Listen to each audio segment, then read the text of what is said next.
Salamatmısızlar. Bugünkü mavzumuz 3 bulunluq və onun türləri. Endi 3 bulunluq deb biz hər qandaq 3 çekitni alsaq, bir tüzning boyida yatmaydigan 3 çekitni elib, mushu 3 çekitni qo'shsaq, chiqqan figuramizni biz 3 bulunluq deb ataymiz.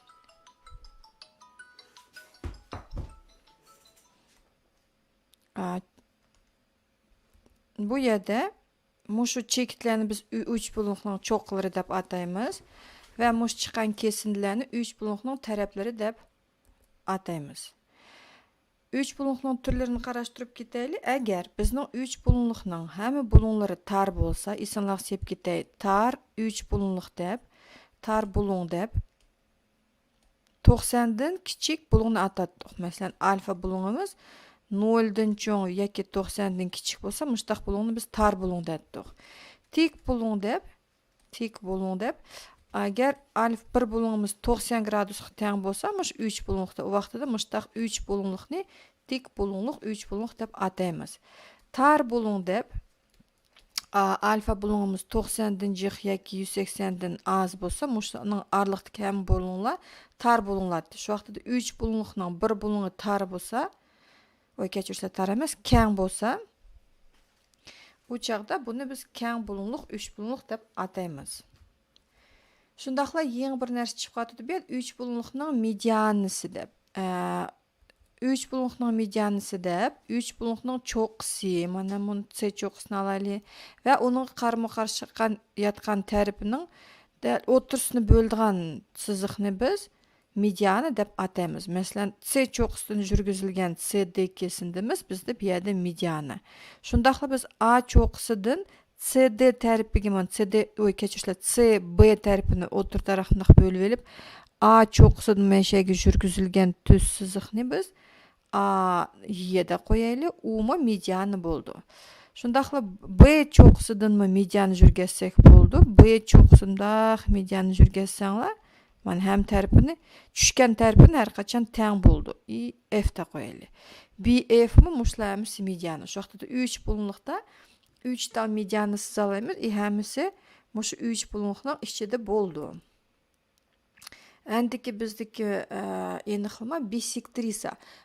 Har qandaq bulunning bisektrisi deb mushu bulunni teng bo'ladigan sho'lni attatdik. Shu qoidani ishlatsak, u vaqtida 3 bulunliqning bisektrisi 3 bulunli bisektrisining cho'qqisi va uning qarshi yotgan tarafini qo'shadigan kesinda deymiz. Shu vaqtida buni A, B, C 3 bulunliqda C bulunidan CD bisektrisini yurgazsak, bizda nima bo'ldiki, bisektrisida A, C, D buluni va B, C, D bulunlari o'zaro teng. Mushtaq teng bo'lsa, u chaqda biz CD ni bisektrisa deb ataymiz.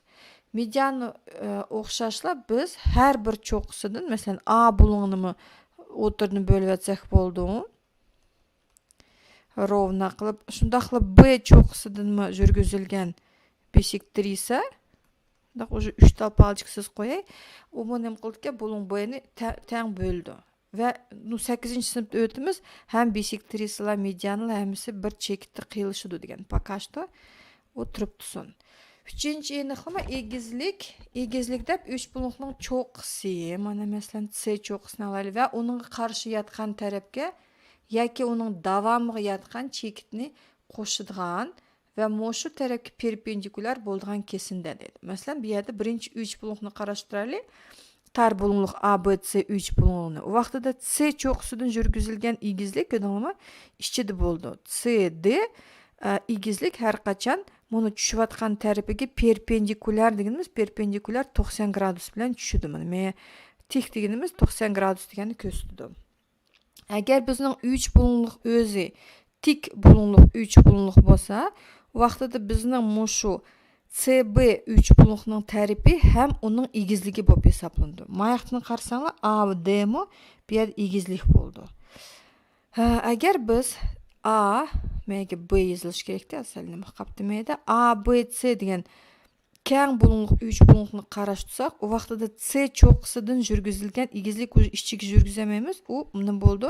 3 bulunliqning teshidi bo'ldi. Buni A, B kesindisini davomlashtirib CD perpendikularni жүргәсәк, шу вакытта игезлек bu yerda 3 булыңлыкның тишиде булып калды. Һәр кайдахла һәр бер 3 булыңлыкта 3 тал игезлек жүргүзүшкә булды. Яны бер эниклемиз 3 булыңлыкның отура сызыгы. Әгәр biz A, B, C 3 булыңлыгда, мәсәлән, AC тәрпине отур бөлдиган D чекитин алайлы.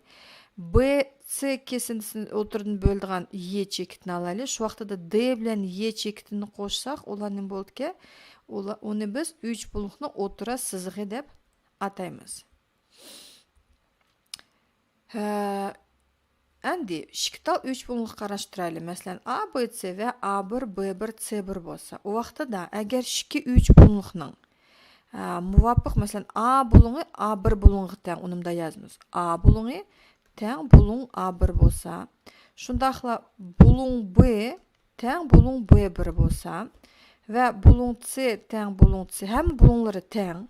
Шундакла AB тәрпи A1 B1 ге тең, AB тәрпи A1 B1 тәрпиге тең, AC тәрпи A1 C1 тәрпиге тең вә BC тең B1 C1 булса, менә мәйдә каймамдан һәр бер 3 булыңлыкның булыңлары вә тәрәпләре мувафиq тәрәпләре вә уларның арсыдагы булыңлары тең булса, димез, мушу 2-3 булыңлык өзара тең. Уны мондак белгиләйбез. 3 булыңлык A, B, C тең 3 булыңлык, анда A булыңлыгы A1 булыңы тең булган кемәгә A1 язмыз. B-га B1 тең булгашка мушу хисапта только B1 язмыз. И C-га C1 язмыз. Анда хисаплан чыгарайлы. Так, мен яхшы аңлатам сезләр, бер карай үтәй. Амдан аңлап атканбыз, бер плюс бесветаңла.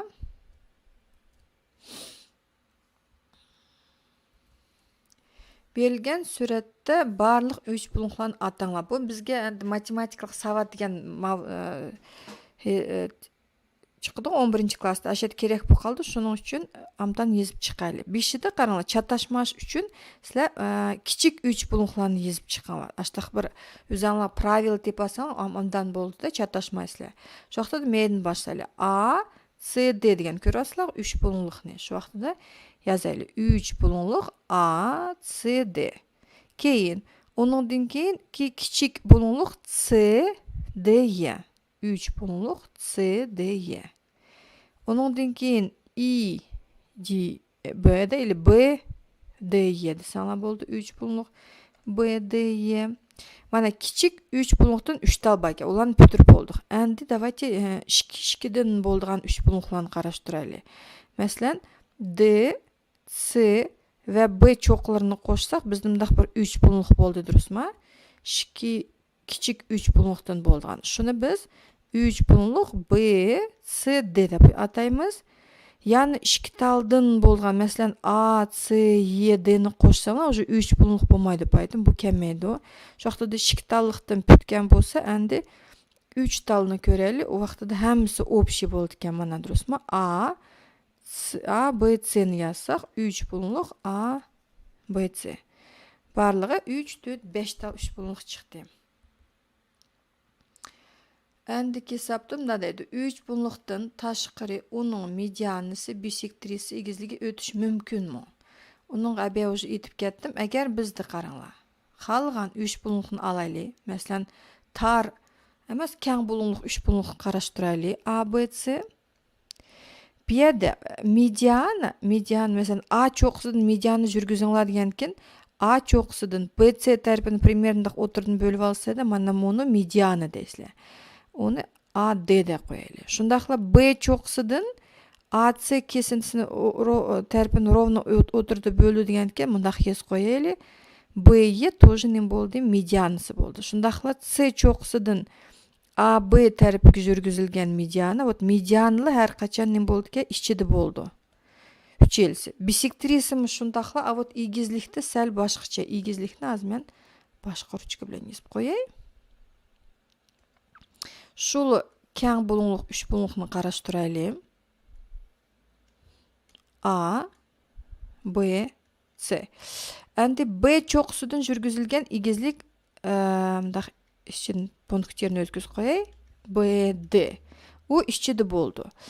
Бирок, маселен, biz азыр муну А чокусудан жүргүзмөсөк, А чокусудан ичиге мындак немешке болмайды тош көз кой. Эгер ичиге ийгизлик H меги 90 градус жазсаңла, муну Б булуңы, булуң Б уже bizde 90-дан жык турсузбу? Энихлемеси боюнча 90 градустан жык.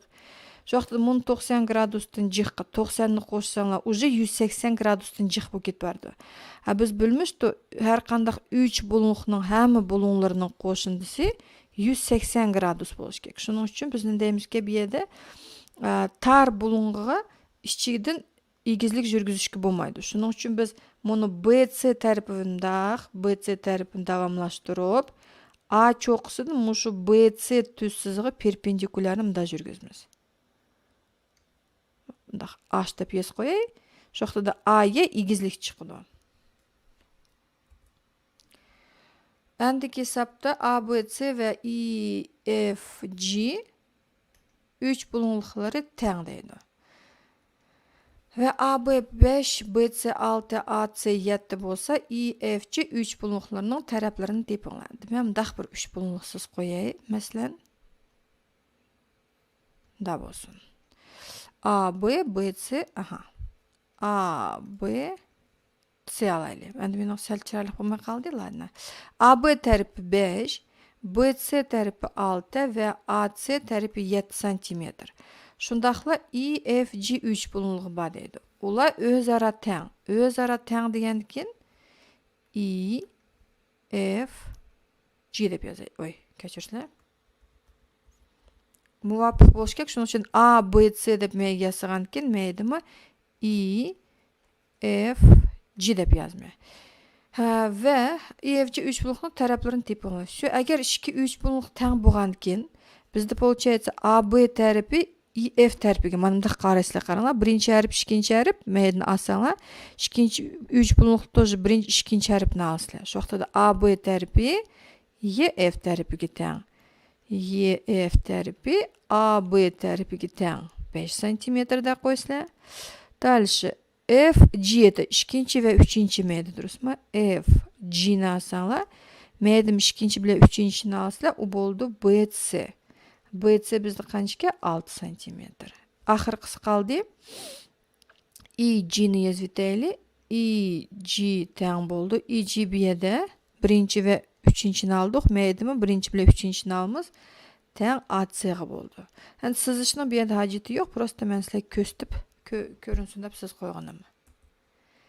Suratda ko'rsatilgan 3 bulunqning CD ve AD bisektrisilarini tasvirlanglar. Yani isolasib ketay, bisektrisi deganimiz bulunqning bisektrisi dep bulunqni təң böldigan şolunu atatdıq. Bu yerdə şu vaqtida C.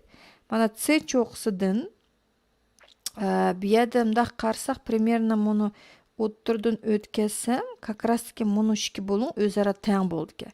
Sizlar shuni yana ko'rish uchun transportirlarni elib, har bir bulunni o'lchab etsanglar, B, C, D ve D, A, B, D, C, A bulunlarını ölçsanglar o'zaro təң bo'lish kerak. Menga yez qo'yay. A, C, D bulunu təң B, C, D. Bulun B, C, D. Ve ikincisinden AD dedi. Endi A çoxusudan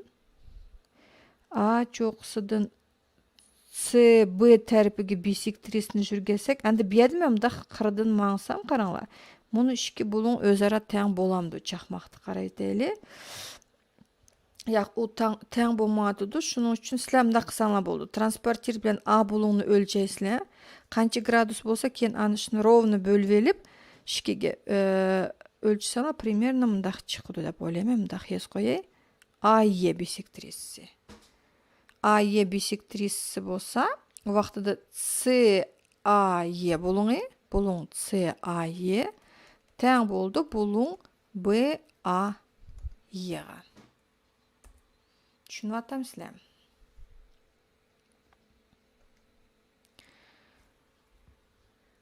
Bir qaraytay. Aha, ko'ryapman pluslarni. 3 bulunluqning perimetri 48 cm ve bir tərəfi 18 cm-ге təң bolsa, shu 3 bulunluqning qolgan 2 tərəfining айрымыз 10 сантиметр, у жагда тарапларын типіңла дейді. Қалған 3 бұлыңлық сөз қойайлы, мәсілен. A, B, C deyli. Tərəflərini kiçik hərflər bilan belgilab qoysaq boldu. Berilgende mında deydi. Berilgini yazaylı bu yerdə. Perimetr deb hər qandaq figurunun perimetri deganimiz mushu tərəflərinin qo'shindisini atadiq da. Bu yerda perimetrimiz 48 santimetrga. Bir tərəfi məsələn A deb alaylı 18 santimetr.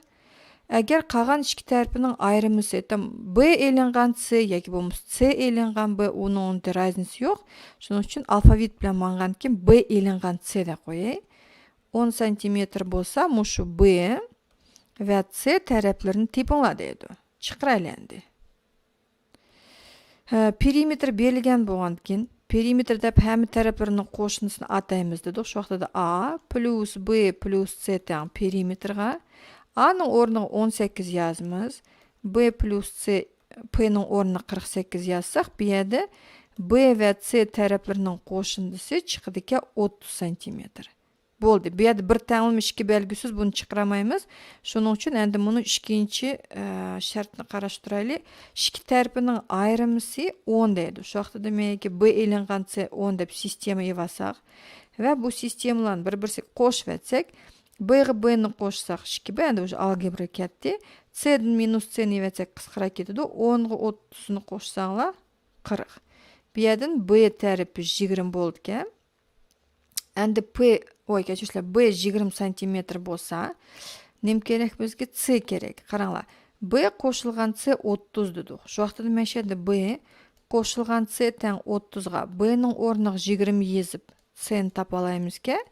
Bu yerdan 3-chi taraf o'tsa, chiqadi 10 santimetr. Shuni bilan bugungi darsimiz oyoqlashdi. Savollaringiz bo'lsa, kommentariyaga yozib qo'yinglar. Dars tushunishli bo'lsa, like bosishni unutmanglar.